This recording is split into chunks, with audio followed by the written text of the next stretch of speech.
Hello everyone, myself Ashish Sharma and I am from CSC department. Now take another topic related to function. So let's start with function. अब सबसे पहले मैं जो आपको concept है सब मेन सिंपल फॉर्मेट में सिखाऊंगा. आफ्टर दैट इसको मैं स्टेप बाय स्टेप इसको अपडेट फॉर्मेट के अंदर लेके जाऊंगा. हमने यहाँ पर अपने जो दोनों हेडर फाइल्स हैं यूज़ कर लिया. मैं अभी क्लास नहीं लूँगा, कुछ नहीं लूँगा. सिंपल मैंने एक फंक्शन लिया लाइन के नाम से, राइट, जिसके अंदर हमने सी आउट किया न्यू लाइन. मैंने लाइन का फॉर्मेट कुछ ये दे दिया, अनदर वाइट. मैंने यहाँ पर L1 दे दिया. यहाँ पर इसको मैंने L2 दिया. सी आउट किया और यहाँ पर इसको हमने कुछ डिफाइन इस तरीके से किया. यहाँ पर L3 लिया, सी आउट न्यू लाइन में ये चीज़ें दे दी, दैट्स फाइन. यहाँ पर मैंने वर्ड मेन लिया. इस मेन के अंदर सबसे पहले आपने L1 को कॉल कर दिया. स्क्रीन क्लियर करनी है आप कर सकते हैं. यहाँ पर आपने L2 को लिया, यहाँ पर आपने L3 को लिया और इस जगह पर आपने गेट CHR के प्रोग्राम को बंद किया. देखिए मेरे पास कोई एरर नहीं है. कंट्रोल F9, ये मेरे तीनों फंक्शन एग्जीक्यूट हो गए.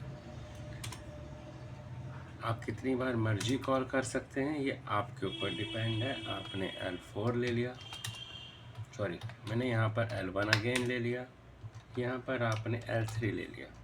कंट्रोल F9 किया, यहाँ पर हमारा सेमीकोलन रह गया. ये लीजिए आपके वो एग्जीक्यूट हो जाएंगे, राइट. तो ये तो सिंपल फंक्शन है. लेकिन अब यहाँ पर दिक्कत क्या आती है? सबसे मेन प्रॉब्लम फंक्शंस के नेम को रिमेंबर करना. मैंने कौन सा फंक्शन कैसे लिया था, उसका प्रोसेस क्या है. यानी कि मुझे बार बार हर बारी में एक नया फंक्शन लेके चलना पड़ेगा, फंक्शन का नेम. जब हम अपने प्रोग्राम में एक से ज़्यादा फंक्शंस हम यूज़ करते हैं और उसमें फंक्शंस के नेम सेम होते हैं, having the function name in similar position, but the parameters are changed. In that case, we follow the concept of function overloading. कैसे? देखिए हमने यहाँ पे क्या किया, लाइन नाम का फंक्शन बनाया. इसके अंदर मेरे पास कोई पैरामीटर नहीं है, कोई वैल्यू नहीं है, राइट. कोई पैरामीटर नहीं, कोई वैल्यू नहीं. हमने यहाँ पे यूज़ क्या किया, न्यू लाइन में फंक्शन हैविंग नो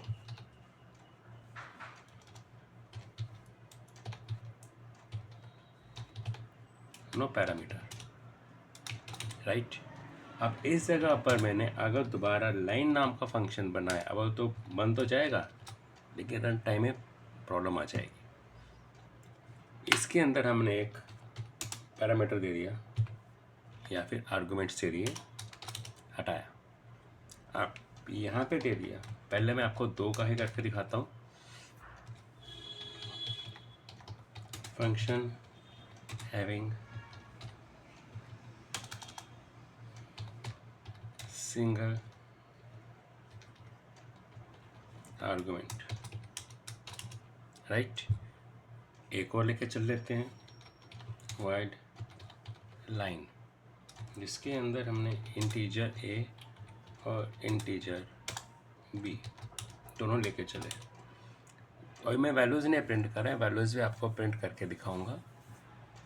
तो यहाँ पर हमने दे दिया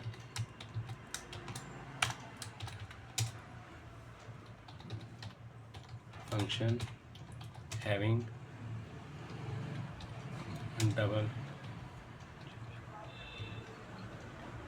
डबल आर्गुमेंट्स। अब हम यहाँ पे मेन लेके चलते हैं।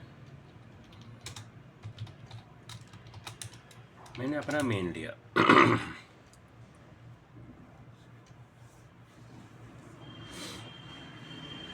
सबसे पहले हमने अपनी स्क्रीन को क्लियर कर दिया।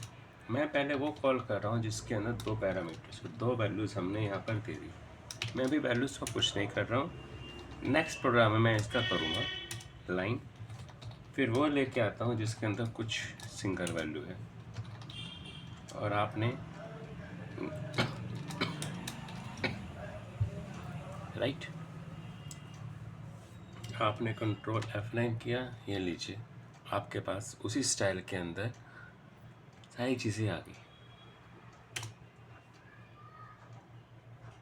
अगर आप इस जगह के ऊपर, मैं ये कहता हूँ कि मुझे इस जगह के ऊपर मैं सिंगल आर्गुमेंट नहीं लेके चलता हूँ, चलो हटाइए। तो हमने क्या किया, इसकी जगह के ऊपर हमने एक लाइन ड्रॉ कर दी स्टार की।